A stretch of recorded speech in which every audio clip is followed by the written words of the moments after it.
यानंतर याच अयोध्येसंदर्भातली एक महत्त्वाची बातमी समोर येतेय। बाबरी मशीद पाडली तेव्हा शिवसेनेचं कुणीही नव्हतं, आम्हीच तिथे होतो असा दावा उपमुख्यमंत्री देवेंद्र फडणवीसांनी केलाय। कार सेवकांना क्रेडिट द्यायचं ठरलं होतं, त्यामुळे आमची नावं पुढे आली नाहीत। बाबरी वेळी हे घाबरट तिथे कुणीही नव्हते असं नाव न घेता देवेंद्र फडणवीसांनी उद्धव ठाकरे आणि संजय राऊतांवरती निशाणा साधलाय।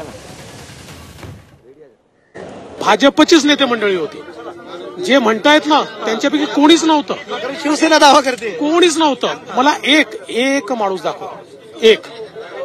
आम्ही सगळे तिथे होतो, एक माणूस दाखवा। तिथल्या स्टेजवर अडवाणी जे होते, मुरली मनोहर जोशी होते, उमा भारती होत्या, तिथे कोण होतं? एक नव्हतं। तिथे जिथे घटना घडली कोणी नव्हतं। त्यामुळे हे फक्त वाचाळवीर आहेत, यांचा काय हा एक गोष्ट निश्चित आहे बघा, असं आहे की आम्हाला सगळ्यांना सांगितलं होतं की कुठल्याही संघटनेने क्रेडिट घ्यायचं नाही।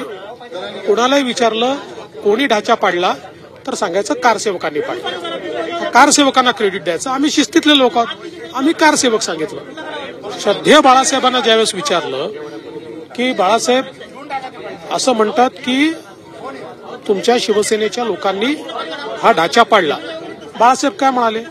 ते आमचे लोक असतील तर मला त्याचा अभिमान आहे। साधं ते वाक्य होतं। आता हे जे गेलेच नाही, ज्यांनी घरूनही बाहेर पडले नाही, तेवढ्या वाक्याचा आधार घेऊन जणू काय त्यांनी पाडलं अशा प्रकारचं हे जे करतात, हे घाबरट लोक आहेत। ते कोणीच नव्हते, आम्ही होतो तिथे, आम्ही